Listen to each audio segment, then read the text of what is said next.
Welcome. It's a Monday. I'm sure you weren't expecting MotoGP to be live on a Monday, but here we are. And of course we are live for one very good reason, the post-Misano test here at the Misano World Circuit. Marco Simoncelli, 16 rounds done, there's still 6 to go, and there's still time for a little bit of Monday afternoon testing as well.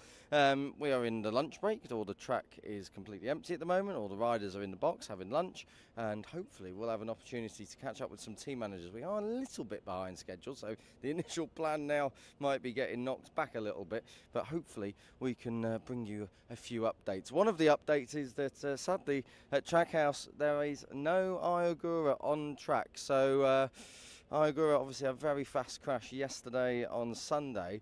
He didn't go to his media debriefs. He is feeling quite injured and a lot of pain. There's no fractures as such.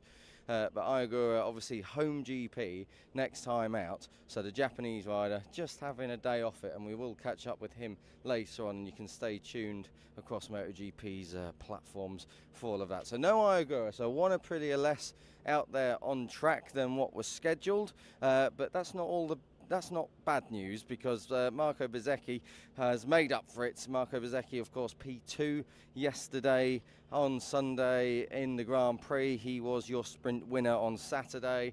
Brilliant scenes of Bez celebrating down there with the Aprilia camp. And Aprilia really, after what was quite a complicated Barcelona, looked like they found form again here at Misano. And really, the way that him and Mark were trading lap times yesterday, very strong stuff. And in the end, Bez having to settle for second, but that doesn't tell the full story of what was quite a tense and standoffish MotoGP here at Misano.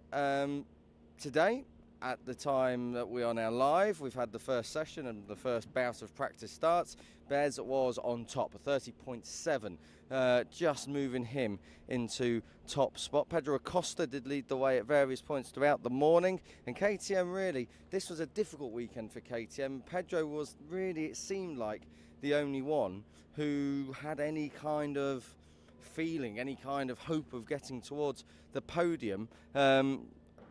The others, there was a lot of technical problems. We had Brad Binder, a couple of DNFs. Maverick Vinales crashed all on his own, and Enea Bastianini's Sunday was compromised by a poor Saturday qualifying. But we will be welcoming very soon, once he's worked his way through the trucks and the freight that's all getting packed up to go over to Japan. Aki Ayo, team boss for the Red Bull KTM Factory Racing Team. Aki, good to see you. Difficult weekend, I think, for KTM overall, but Pedro was positive yesterday, even though they didn't really do a lot of laps. So how do you assess the weekend, first of all, and what are the things you're working on to try and improve the feeling here at Misano today?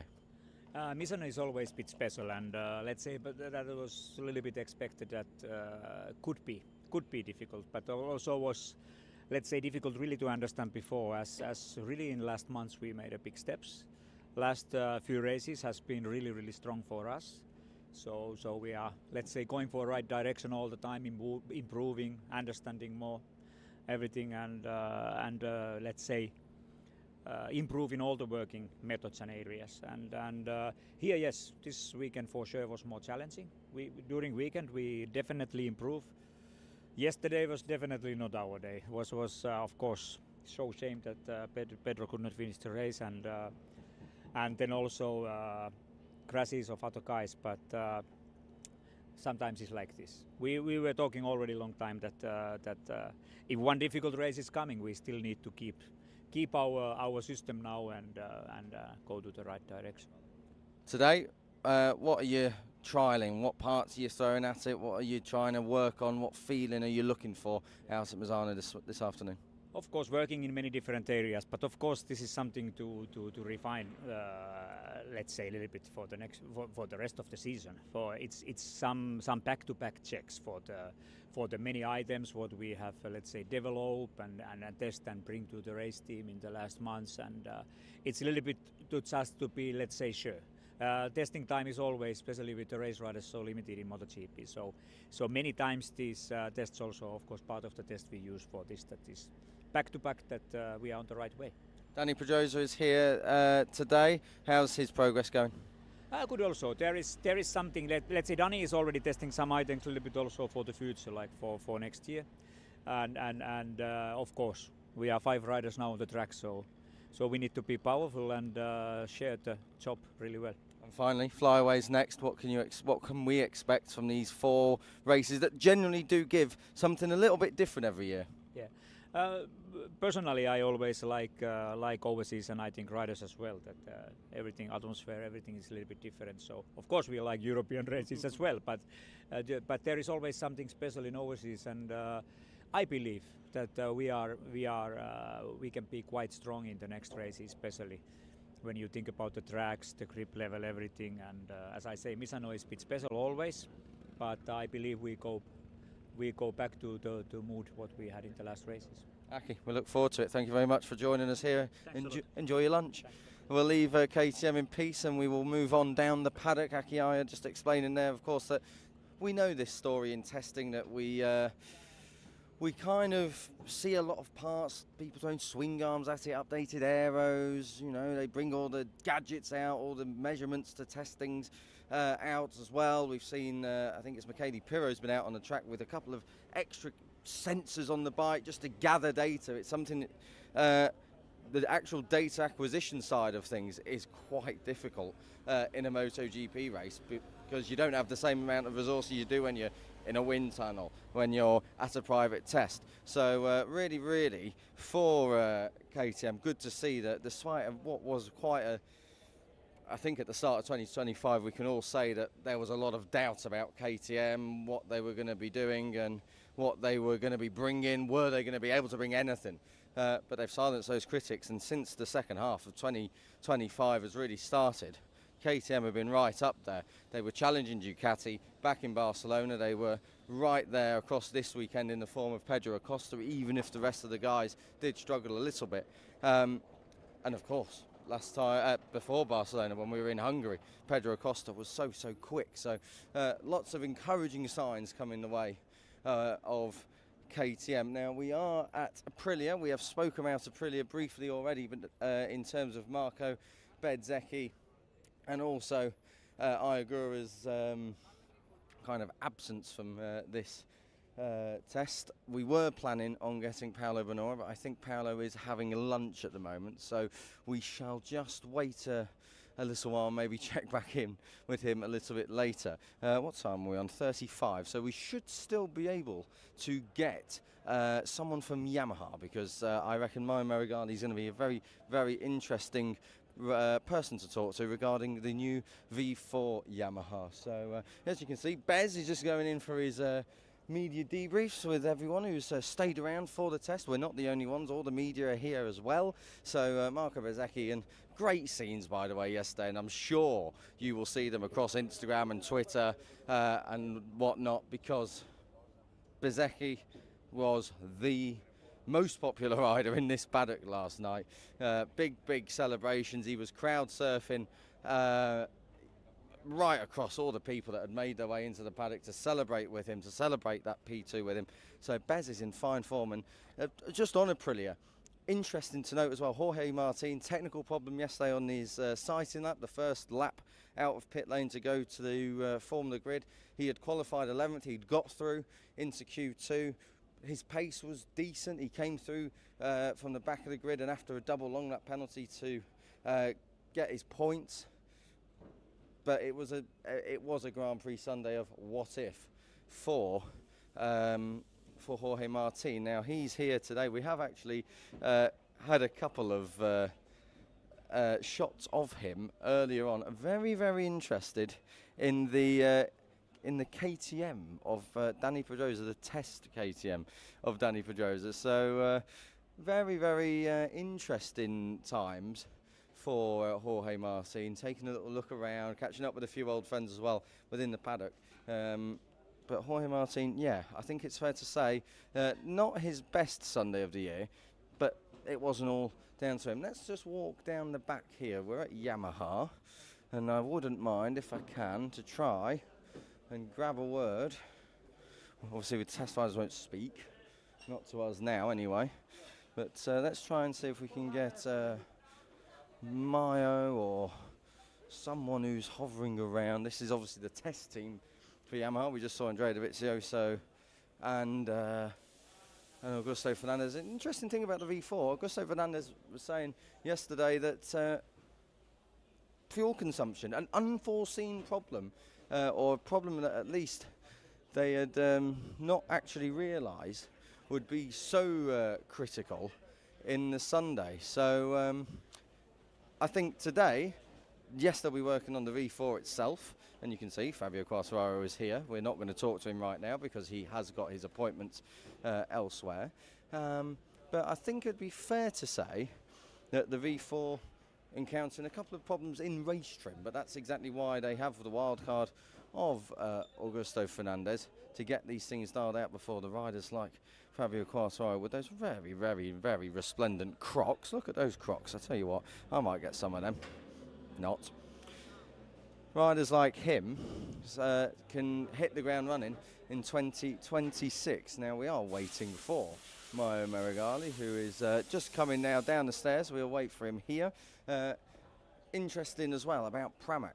Miguel Oliveira was your top Prima Pramac rider throughout the weekend. Jack Miller struggling a little bit. Miller was the first one out today, so wasting no time at all in terms of track time. I think Maio is ready. Let's go and catch up with him. Here he is. Maio, good to see you. There's one topic on everyone's lips here at Yamaha, the V4. Assess how it was from Augusto Fernandez's perspective in race trim this weekend. Yeah, basically, first of all, I would like to say that being already here is already a big achievement, because we really started thinking about this project less than 2 years ago. And the fact that we were able to do all the weekend without any issue has been already a good achievement. And I scored also 2 points. Maybe had a couple of crashes, but I think this is part of his job. As you can imagine, the journey is going to be long, and we are just at the beginning. If I have to say one important thing is that so far, especially here, where we notice some feelings that maybe are not as good as we had in Barcelona, but they are all matching the same. So Fabio, Jack, Dovi and Augusto. So this is for us very, very important, because they are just addressing the development in that direction. We did this, we put this bike on track really this year, and this has been the 5th or 6th time. So I know that everyone has a bigger expectation, but being here and being able to gather information and find already and seeing already some positive points together with also negative, but for sure is a weekend and also today test for us positive, because for sure we are not looking now for the pure performance, but also durability. We will see for sure, and the lap time probably at the end of the day. But in this moment, the lap time has for sure a value, but not as big as the value in terms of durability, drivability are. So, as I said before, for us, those 4 days has been for sure positive. Augusto commented yesterday that one problem that, or concern they had in the race was that after 10 laps they were managing the fuel consumption. Is that a problem that you knew could arise during race trim, or it was a surprise for you? It was we found out that we had a shortcut, and basically the dashboard was totally black. He could not get any information, but only lights.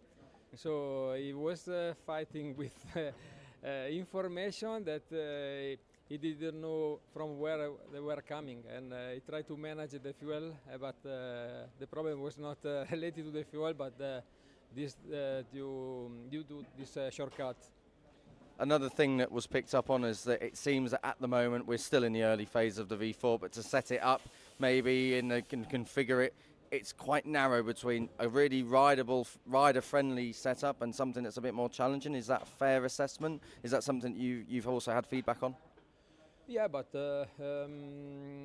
as I said before, we tried this bike just in a few circuits, and I can also say that here we, especially in this track, we face some maybe I can say difficulties that we never saw before. So what we are seeing for us is really normal, because we are really, as I said, I already said many times that the early stage of this project. And finally, the rest of today, what's the plan? Just get more laps, get more data. Yeah, for sure. Also, this morning Jack was on the engine, and this afternoon Alex also will jump on the same bike, because we have only two. And Fabio for sure will continue to do laps, and also we will try to work on the settings, because now is more related to setups than other things. So until I think 6 o'clock we will stay on track.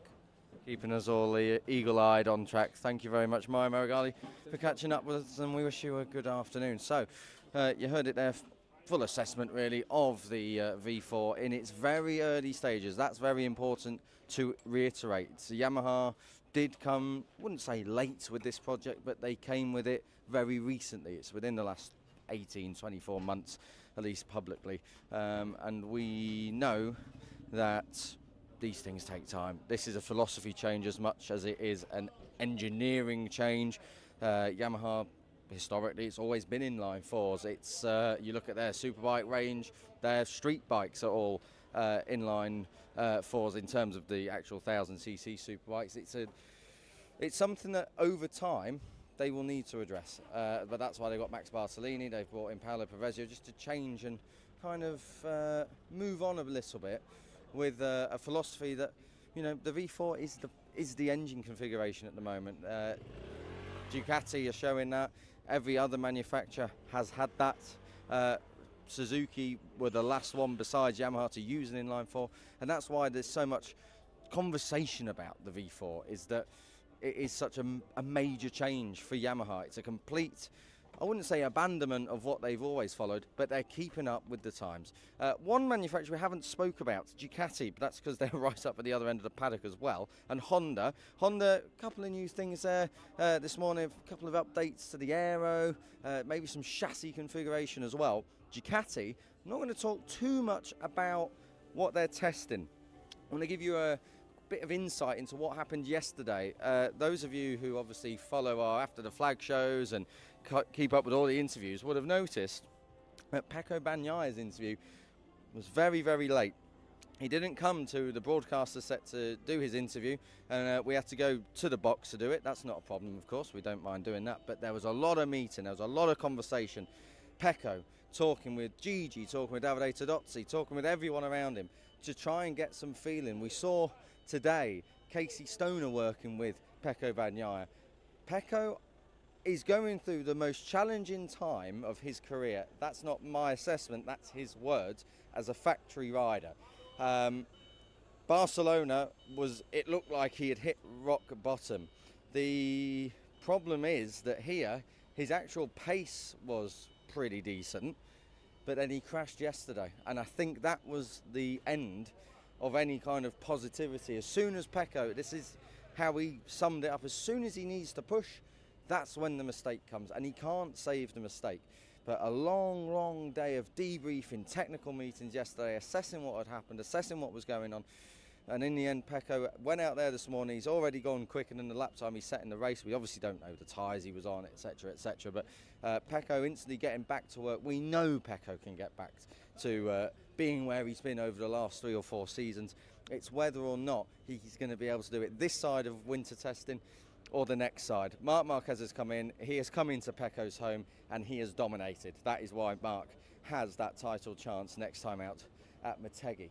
Talking of which, all of this over here, all these crates, they're bound for Midday. There's a lot of stuff to get over to Japan. It is going to be a long, long trip over. Obviously, we won't have all the hospitality units. Next time we'll see all them will be in Portimao, which is a little bit sad for us because we like sponging an energy drink or a coffee off of our hospitality partners, particularly our camera lady here, Raquel, who likes a coffee out of various places up and down the paddock. Of course, I joke and jest. We are so close to the flyaways and the big four that come in Asia. We are so close to getting towards the end of this season. There's still a lot of racing, and that means there's still a lot of stories. That's it from the Misano test, at least in terms of our Midday Live. Keep up with the MotoGP timing pass to keep following it live. And of course, there will be plenty of highlights and social media clips right across all of our platforms. But I think it's time, like Aprilia, to pack up, and we will get back to you very soon on the grid, probably somewhere in Japan or perhaps inside the paddock with Jack Appleyard.